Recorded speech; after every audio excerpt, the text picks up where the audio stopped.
Guardian একটা প্রতিবেদন করেছে। সেখানে তারা বলছে শেখ হাসিনা এবং তার দলবল বাংলাদেশে ফিরে আসার ছক কষছে। এই খবরটা এমন এক সময় সামনে আসলো যখন সামনে নির্বাচনের মধ্য দিয়ে কি তাহলে আওয়ামী লীগের ভাগ্য নির্ধারিত হবে? দর্শক, চলুন একটু বিশ্লেষণ করি।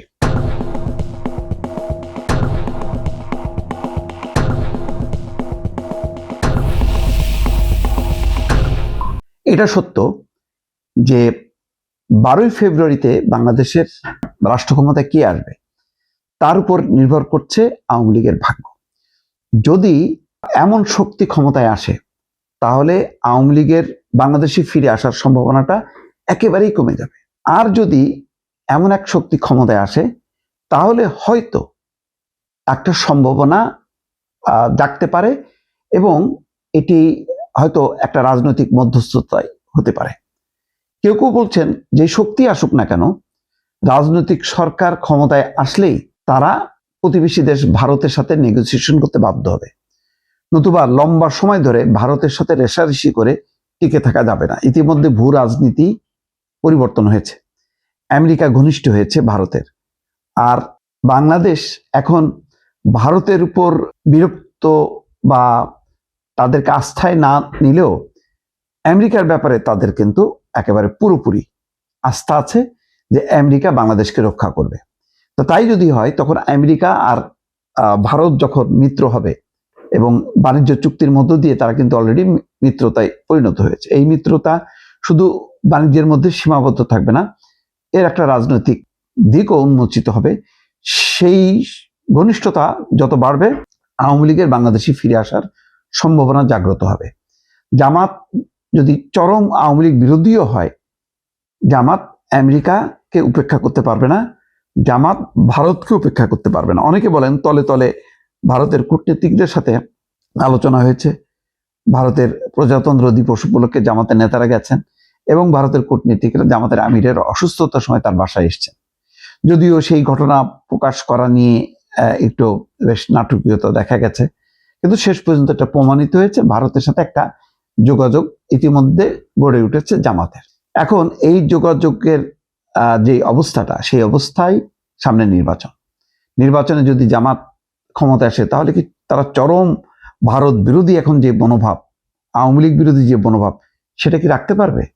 এটা একটা অসম্ভব ব্যাপার হবে। আর যদি রাখতে চায় তাহলে যে অস্থিরতা তৈরি হবে তাতেও জামাতের অবস্থা ভালো হবে না, কারণ আভ্যন্তরীণ রাজনৈতিক শক্তি তার একটা বড় একটা শক্তি বিরোধিতায় থাকবে, অন্যদিকে বহির্বিশ্বের চাপ, সব মিলায় একটা এলোমেলো পরিস্থিতি হবে। অন্যদিকে বিএনপি যদি ক্ষমতায় আসে তাহলে কি হবে?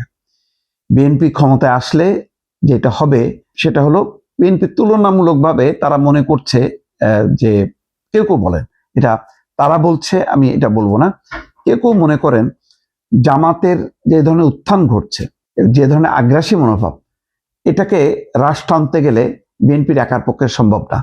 সেখানে আওয়ামী লীগ যদি বাংলাদেশের রাজনীতিতে আবার প্রবেশ করতে পারে যে কোনো ফর্মে, শেখ হাসিনার আওয়ামী লীগ হোক বা অন্য নেতার নেতৃত্বে যদি আওয়ামী লীগ বাংলাদেশে আবার কার্যক্রম শুরু করতে পারে, তাহলে জামাত কিন্তু অনেকটা পিছিয়ে যাবে এবং বলা যায় যে জামাত আবার তৃতীয় অবস্থানে চলে যাবে। তো এই অবস্থায় জোর সম্ভাবনা আছে যে 12 তারিখের পর হয়তো রাজনৈতিক পরিস্থিতি যাই হোক না কেন, ক্ষমতায় বিএনপি আসুক অথবা জামাত আসুক, আওয়ামী লীগ হয়তো শেষ পর্যন্ত আবার আসবে এবং সেইটা নিয়েই তারা আলোচনা করে। দেখেন প্রথমেই তারা কিভাবে, রিপোর্টের প্রথম অংশটাই বাংলাদেশে তারা অপরাধী এবং পলাতক হিসেবে বিবেচিত, তাদের বিরুদ্ধে মানবতা বিরোধী অপরাধ, হত্যা, রাষ্ট্রদ্রোহ বা অর্থ আত্মসাতের অভিযোগ রয়েছে। কিন্তু কলকাতার শপিং মলের জরাজীর্ণ ফুড কোর্টে আরাম করে ব্ল্যাক কফি আর ভারতীয় ফাস্ট ফুড খেতে খেতে আওয়ামী লীগের নির্বাসিত রাজনীতিবিদরা রাজনীতিতে ফেরার ছক কষছেন। এই গার্ডিয়ানের রিপোর্টে বলা হচ্ছে প্রায় 600-র বেশি নেতাকর্মী কলকাতায় অবস্থান করছেন, আরো অন্যান্য জায়গায় আছে, এবং তারা নিয়মিতভাবে কলকাতা থেকে দিল্লিতে যাচ্ছেন এবং দিল্লিতে বলা হচ্ছে যে সুরক্ষিত ভবন, সেখানে ভারতের রাজধানীর দিল্লির এক সুরক্ষিত এবং গোপন আস্তানা থেকে হাসিনা দিনের একটা বড় সময় বাংলাদেশে থাকা তার কর্মী সমর্থকদের সঙ্গে দলীয় সভা এবং ফোনালাপে ব্যয় করেন। তার রাজনৈতিক কর্মকাণ্ডগুলো পরিচালিত হয় ভারতের সতর্ক নজরদারিতে। শেখ হাসিনা ক্ষমতায় থাকাকালে তার ঘনিষ্ঠ মিত্র ছিল ভারত। তাকে প্রত্যার্পণের জন্য বাংলাদেশের অনুরোধও এড়িয়ে গেছে দেশটি, অর্থাৎ বাংলাদেশ যে অনুরোধ করেছিল সেই অনুরোধে সাড়া দেয়নি। এবং বলা হচ্ছে যে এই মুহূর্তে আওয়ামী লীগকে একটা সবচেয়ে বড় সহায় হচ্ছে ভারত। নরেন্দ্র মোদী কলকাতা হোক, দিল্লি হোক, সমস্ত জায়গায় যেখানে বাংলাদেশি হলে ধরে ধরে বাংলাদেশে পুশিন করতেছে, সেখানে কিন্তু এই আওয়ামী লীগের নেতা কর্মীরা নিরাপদ। কেউ কেউ বলছে তাদের কাছে নাকি বিশেষ কার্ড আছে, সেই কার্ডটা তারা দেখাচ্ছে, এবং ওই কার্ড দেখালেই ভারতের নিরাপত্তা সংস্থার কেউ আর তাদেরকে টাচ করে না। তাদের ভিসার মেয়াদ থাকুক বা না থাকুক, তারা মানে নিরাপদে ভারতের যে কোনো প্রান্তে যেতে পারে। সাদ্দাম হোসেন নিয়মিতভাবে বৈঠক করেন। তিনি বলছেন, আমাদের নেত্রী শেখ হাসিনা বাংলাদেশের লোকজনের সঙ্গে, আমাদের কর্মী সমর্থক, পেশাজীবী সবার সঙ্গে যোগাযোগ করছেন। ভবিষ্যতে সংগ্রামের জন্য তিনি দলকে প্রস্তুত করছেন এবং বলছেন যে তিনি, আমাদের নেত্রী খুবই আশাবাদী, তিনি বাংলাদেশে ফিরবেন।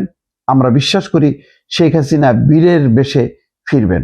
জাহাঙ্গীর কবির নানকের সঙ্গেও কথা বলেছে গার্ডিয়ান, সেখানে তিনিও বলেছেন যে তারা ফিরবে এবং কারাগারে যেতেই হবে সেই ভয়ে কলকাতায় থাকছি তা নয়, আমরা এখানে আছি, কারণ দেশে ফিরলে আমাদের হত্যা করা হবে। এটা হলো আওয়ামী লীগের বক্তব্য।